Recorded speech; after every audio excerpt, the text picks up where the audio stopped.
Alright guys, so if you're watching this video, you've just purchased one of our breakdown AR pistols, whether 9, rifle caliber, 5.56, whatever the case is, or you're just looking for some assistance on how to use it, how to break it down, how to clean it, etc.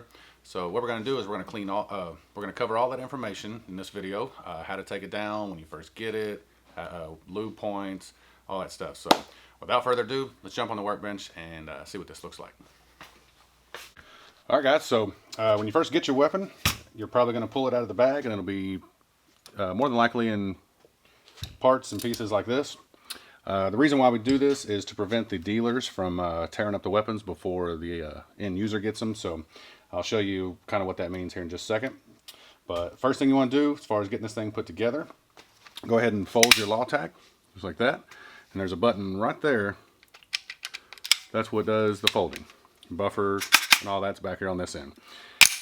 First thing you want to do is you're going to have a plug, which we've already got one over here. We've got an extra one, but this plug may or may not be installed in the back of your bolt carrier, but we're going to show you how to do all that now. First thing you want to do is inspect that buffer detent. That's the little button right there that holds this buffer inside of there. It kind of contains it. Make sure it's not bent or broken off or anything like that, and you'll be good to go. Next step, we're going to go ahead and we're going to hit this rear takedown right here. I'm going to push that button in and then finish pulling it out over here on this side. That's going to allow your upper to open up from your lower.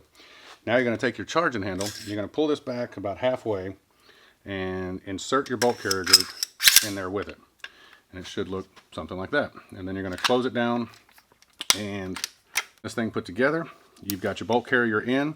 Now from right here, you do not ever, ever, ever want to pull this back and let it go freely. You can ease it back forward, but without the barrel installed on this weapon, do not ever pull that charger handle back and let it go. What's going to happen is that detent is going to break, and your charger handle up here at the front is actually going to bend, warp, and be damaged and no good. So don't charge the weapon without a barrel assembly attached on the front. Anyways, going from here, hit the button right here and unfold your law tack. You're going to have a piece that looks like this. One end has little rubber gaskets on it, and one end looks like that. The rubber gasket end goes in to the back of your bolt carrier. You can push that in and then just handy it in. Even if it doesn't seat all the way, don't worry. Once we start charging the weapon, it'll put it in the battery for you. For your Havoc, for your takedown system, this one's a pistol caliber, so on a rifle caliber there would be a secondary piece right here, your gas tube, and it would stick just out almost to the edge of this pin. This pin here is only for aligning and protecting your gas tube if you have one, but we're on pistol caliber for this demonstration, so of course there's no gas system. Best way to install these is get these flanges pointed out. You'll notice gravity's going to make them fall down. We don't want them there, we want them there, just like that. And if we point it down, they'll stay down. The best way to install this is to start from the bottom like that and then rock up. And so we're going to rock up in and it seats right in. Then we're going to point up, let gravity pull these wings down, and I just run up like that, click and lock, and now you can charge your weapon. Okay, so now you have a functioning weapon, everything's good to go. We're going to tear it back down and we're going to cover some lube points. So let's go ahead and open this upper. Now you're going to notice too, now that we have everything fully installed and I pull my rear takedown, it's not going to open. And the reason why is your buffer or your bolt carrier extension piece that we installed, you need to pull that back out. And you can just pull it out by hand, set that aside, make sure your bolt carrier is pushed all the way forward, and you'll see that it opens up now and you can get inside. For lubrication, oh, and one other thing, your bolt catch on the 9mm is gonna be sitting a little higher, so don't think something's wrong. It's always gonna sit in that half cock position for our last round bolt hold open to operate. For lube points, I would recommend putting a few drops down on your trigger group. Mostly though, is we're going to put lube. I usually lube up my bolt carrier pretty good and my charging handle all the way down. So bottom side and top side, bottom sides, you know, all sides of your bolt carrier. A wet weapon is a happy weapon. Putting this back in, see right here, there's little ears on your charging handle. and there's little grooves inside the upper receiver that allow it to slide up in there. You'll know because it'll slide right up in that groove and it'll start going forward. Again, we're going to put it halfway in, turn the bolt carrier upside down, put that, and they go in together. Close it up, and unfold our law tack, put our plug back in with all of our lube, etc. And now you have a weapon ready to go. For unlatching, the best way I found is to have your shooting hand on the pistol grip, finger straighten off the trigger. I'll reach over, I'll unlatch that one, flip it over, unlatch that one, and then use my fingers to peel those to the side, those ears, so they don't bite, and then you can just pull it straight off. Hit your takedown button right here, and now you can stow away your barrel assembly inside of your pistol stabilizing brace. Latch it up, and you have a compact little takedown platform. All right, so for cleaning, 9mm specifically is pretty easy, just because the bolt carrier group is a bit more simplistic than the rifle cal. But what you're going to do is you got a little takedown pin right here.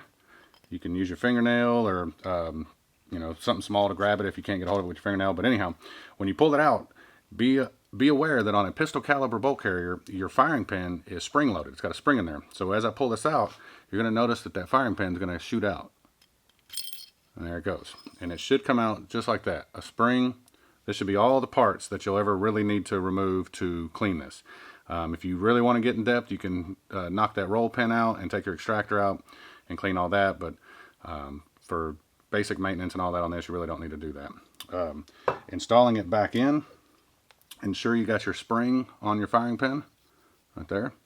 And you're just going to come in on the bottom side, just like that, and then just drop it straight in there. Now you're going to notice when it's in there, it's got a little spring action to it. I can kind of push it down. When you go to install your firing pin retaining pin back in, you'll have to compress that down and get that behind it. Shouldn't be too much of a fight. A lot of times what happens is these cotter pins will open up, and so it won't go in the hole inside there. Just grab you something real small, come in where you can see it hanging up, and push up on it, and then just finish driving it in, and there you go. But for cleaning and all that, just get you a good clean. You know, you can use Q-tips or bore brushes, whatever you want to use. We use, for solvent, we use Pelosi tears. So just about anything will work though, as long as it's a solvent, it'll clean it up. Just make sure you lube it when you're done. Same thing on charge and handle. Wipe this all down real good. Wipe down in there, just get all the carbon and buildup off of these. You'll be good to go. You're going to start to get buildup around here as well. You can just, you know, take a paper towel or whatever, wipe all that clean after you put some solvent on it, and you know, doesn't got to be perfect. You can run like a bore brush inside of your chamber to kind of clean that up, bore snake, however you want to do that. Cleaning on the upper receiver, you just want to get all inside of there, and you'll see all the carbon kind of build up inside of there. You just have to use Q-tips or paper towels and some solvent, whatever you want to do. Just make sure that after you do, you know, run all your solvent through and get it all clean, just make sure you go back and lube it as covered earlier. So also another little trick I didn't mention before, if you want to, you can always take your buffer out right there and put you a few drops of lube in there, and that'll help quiet down your action and just make it feel a little bit smoother. So something to take in, you know, consideration. You don't have to, but you know, putting a little bit of lube in there on your buffer spring will definitely quiet down that action. So I think that's it for cleaning and lubing though. You're going to get some buildup down in this area as well. Same thing, just spray some solvent in there, get some Q-tips, paper towels, whatever you got, and kind of get down inside and clean it all up. I would recommend too cleaning around your last round bolt hole open. You're going to see a lot of buildup right here. This is, you know, kind of where all the junk's coming. But it's fairly simple. Just use some solvent, paper towels, Q-tips, etc. It's not really rocket science. So there you go. Other than that, I think that's it for cleaning. And so that's it. I hope I covered everything that you guys may have for questions. If you do have any other questions, you can always give us a call at the shop, 936-569-9400, or send us an email, AmericanResistanceGear@yahoo.com. Thanks for watching, guys.